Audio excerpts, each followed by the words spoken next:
Okay, now we've just drawn the sword. Now we're going to put it back. All right. If you're not practicing any other cuts or any forms, let's work on just putting it back, resheathing the sword back into the nozzle. All right.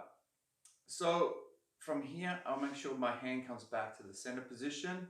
If you leave your scabbard to the side, when you come up to do a strike of some sort, your hand and your elbow will actually end up hitting the end of the scabbard. Not really nice. So always make sure that the center point here, the scabbard's right where the center is. Not pushed back in too far. Can be out a little bit, it's okay.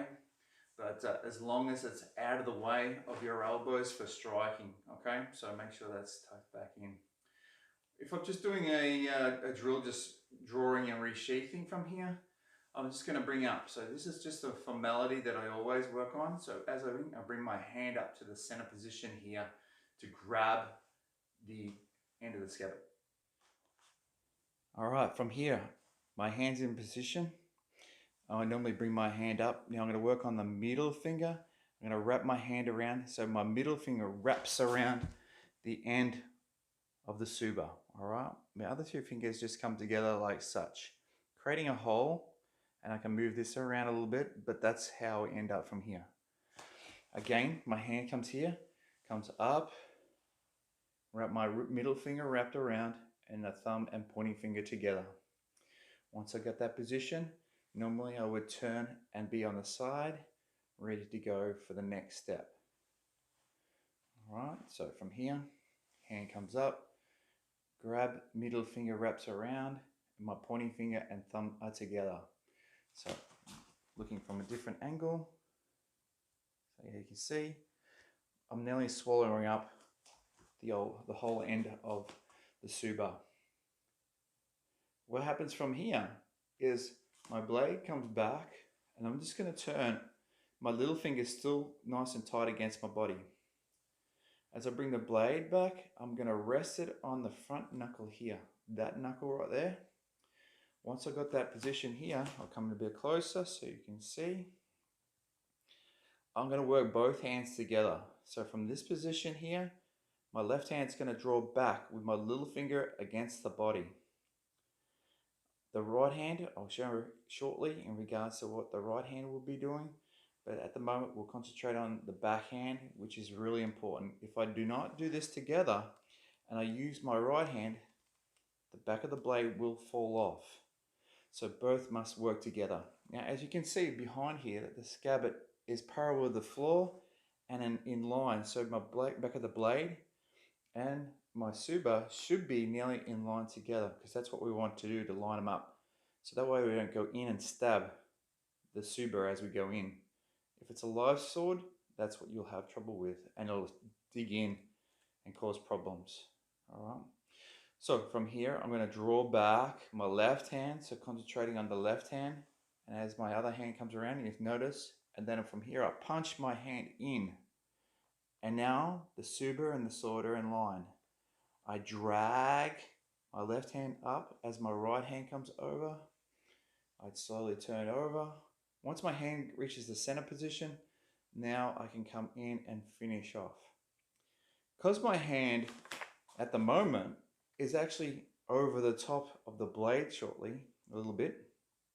As the tsuba hits my hand, I slide it back and then I bring my thumb up to finish it off. And then I can release. So once my thumb is up there, the safety catch, I can return it. All right, so from here, as I push through, I turn up. My elbow hasn't gone past my body too much. I turn to the side here, as here. As the tsuba pushes my hand back, I release my grip. It's not so tight. I move my hand back and then I place it with my thumb. I'm ready to go again if I need to. So from here, I'm going to bring it across. Once again, place the back of the blade on top of my knuckle there. If I slide my hand through, it'll only fall off. All right. So it'll only fall off because I'm not working both hands together and I'm not working out at right angles from here. To make it work, as my left hand goes behind my body like this, and if I do the same, it'll still fall off. So if my hand is going at right angles to me, working towards like 3 o'clock to the side, it'll only fall off. All right. So I need to work with both of them at the same time. So as I bring my left hand back, I'm going to bring my right hand out towards 130. So as my right hand comes out, and if I don't drag this other hand back, it still falls off. But I need to work together as a team with both hands. So as the left hand comes out, the right hand comes out. The point will actually just fall in to my pointing finger. It's sitting up a little bit because it's not in line. It's in the probably just, it's a hollow sort of position. So from here, I punch the backhand into my stomach. That allows from here, you'll see from the end here, that the scabbard and also the sword is in line. All right. So from here, as I stab in, it lines up, and then I'll allow myself, I can feel it's free, move the scabbard up and along the blade. And then from once I get to the center position here, my hands are not too tight, but I'm alert and ready. I drag in. Now when I get to this point here, I'm going to drag this elbow back to finish off. All right. I'm not going to put my hand here and just push in. All right. I keep my elbow in, push in, pushes my hand back, and then put my thumb on top to complete the resheathing.